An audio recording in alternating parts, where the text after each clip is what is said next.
ናታንና አቢጌል አሁን ላይ ጠበኛ ሆኑ። አቢጌልና ናታን ለምን ተጣሉ?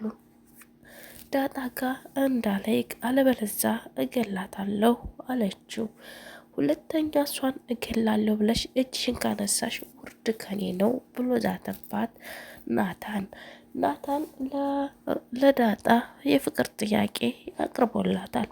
አብረውም እንድትኖር ጠይቋታል። እሷም ደግሞ አቢጌል እያለች እኔ ካንተ ጋር በፍጹም አብሬ ካልኖርም እባክህ ናታን ተፋታኝ አለችው። ናታን እባክሽ እኔ ባንቺ ፍቅር እየተንገላታሁኝ አላሳዝንሽም አላት። ቆይ አንቺ ትወጂኛለሽ ወይስ አትወጂኝም አላት። ማለቴ ታፈቅርኛለሽ ወይስ አታፈቅርኝም ብሎ ጠየቃት። እሷም ምን ትመልስለት? ትወደዋለች። መውደድ ግን አቢጌልን ፍራቻ ብቻ ነው መቅረብ የጠላችው እሱን። እሷም እንዲህ አለችው፣ ናታን እኔ እወድሃለሁ፣ አክብርሃለሁ ግን ካንተ ጋር መሆን አልችልም አለችው። እሱም መውደድ እና ማፍቀር የተለያዩ ቦታ ነው። ታፈቅርኛለሽ አታፈቅርኝም ያልኩሽ፣ መውደድ ሌላ ማፍቀር ሌላ ስለሆነ እባክሽ ዳጣን ንገሪኝ አላት። ናታን በጣም ስሜታዊ ሆኖ ስለ ፍቅሩ ማውራት ያዛት።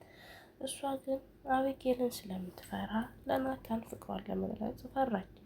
እወድሃለሁ አልኩህ እወደዋለሁ አልኩህ፣ ለመወድ ብቻ ተረዳኝ። እሷ እኔን ታጠፋኛለች፣ እባክህን ከዚህ ቤት እንዳልባረር ከፈለግ ከኔ ህይወት ውጣልኝ አለችው። እሱም እንዲህ አላት፣ ከህይወትሽ መቼም ልወጣልሽ አልችልም። አቢጌልን መቼም ቢሆን አልወዳትም፣ አብሬያትም ልኖር አልችልም፣ ዝም ብላ ነው የምትለፋው እያላት ነገራት። አቢጌል በዚህ መካከል ተደብቃ ታዳምጣቸው ነበረ። ናታንና ዳጣን የሚያወርድን ሁሉ እየተደበቀች ታወራለች፣ ታዳምጣለች። መጨረሻም ላይ ዳጣ እንዲህ አለችው፣ ናታን እኔ እወድሃለሁ ግን አብሬ መኖር አልችልም።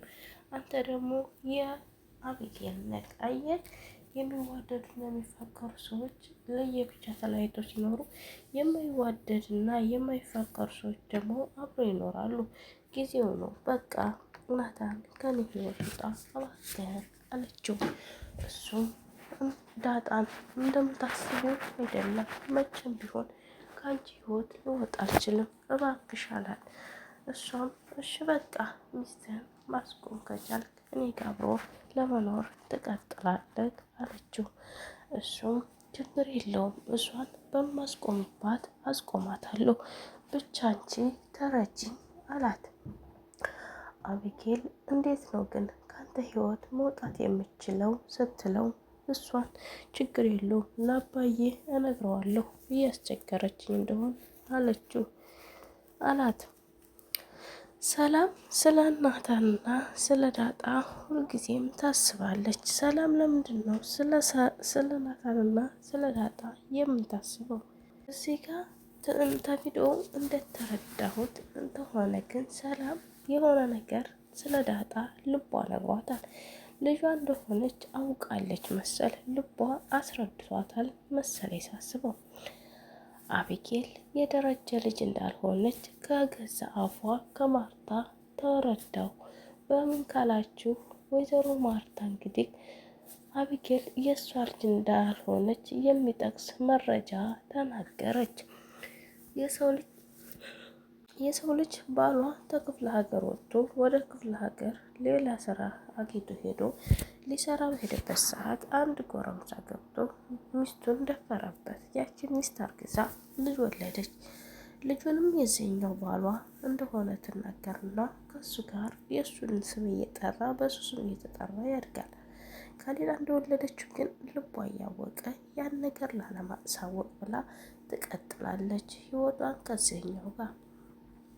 ያቺ ልጅ ግን እውነታው የሌላ ልጅ እንደሆነች እናት ታውቃለች። ያንን እውነት እያወቀች ግን ለዚህኛው ባሏ አሲዛ ትኖራለች ዝም ብላ። አየክ እውነት ሁሉም ነገር አይወራም ስላለችው ደረጀም እውነታውን ለማውጣት ፈራ። በቃ የተደበቀ ህይወት ሊኖሩ ነው። ዳጣንና ቤተሰቦቿ ማለት ነው። ዳጣ ግን ደረጀን አትፋታው፣ ትንሽ ጊዜ ነው ጠብቂኝ አላት እንጂ ይህን ያክል ይደብቀኛል ብላ አላሰበችም።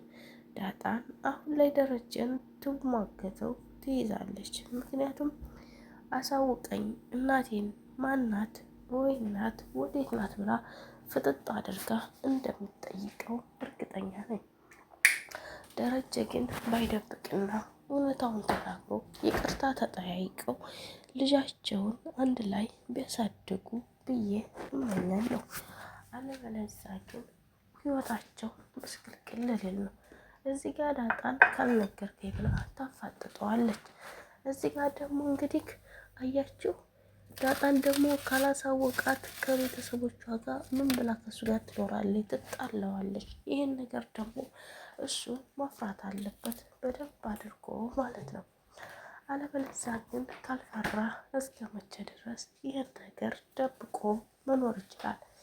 ናታንስ አቢጌልን ትቶ ዳጣን ያገባል ወይስ አቢጌልን ያገባል? እስኪ እናንተ ይህን ቪዲዮ ከወደዳችሁት ላይክ፣ ሼር እያደረጋችሁ አበረታቱ።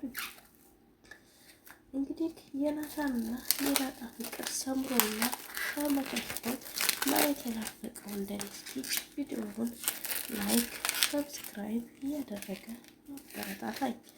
ውድ የሀገሬ ልጆች በቀጣይ ቪዲዮ ውስጥ የምንገናኝ ሰላም ሁኑልኝ። እንግዲህ የደረጀና የማርታን ነገር መጨረሻ እስከምንሰማ ሁላችንም በጉጉት እንጠብቃለን። ሁሉም ሰው በጉጉት እየጠበቀ ነው። ያ ቀን ግን መቼ ይሆን የሚለው ብቻ ግራ አጋብቶናል ማለት ነው። ቤተሰብ እስኪ ቪዲዮውን አበረታቱ። ላይክ ያደርጋል የኔ ማሮች የኔ ልጆች ማለት ነው። እኔ ግን ዳጣንና ናታን ቢጋቡና ቢፋቀሩ ደስ ይለኛል ልቤ ማለት ነው።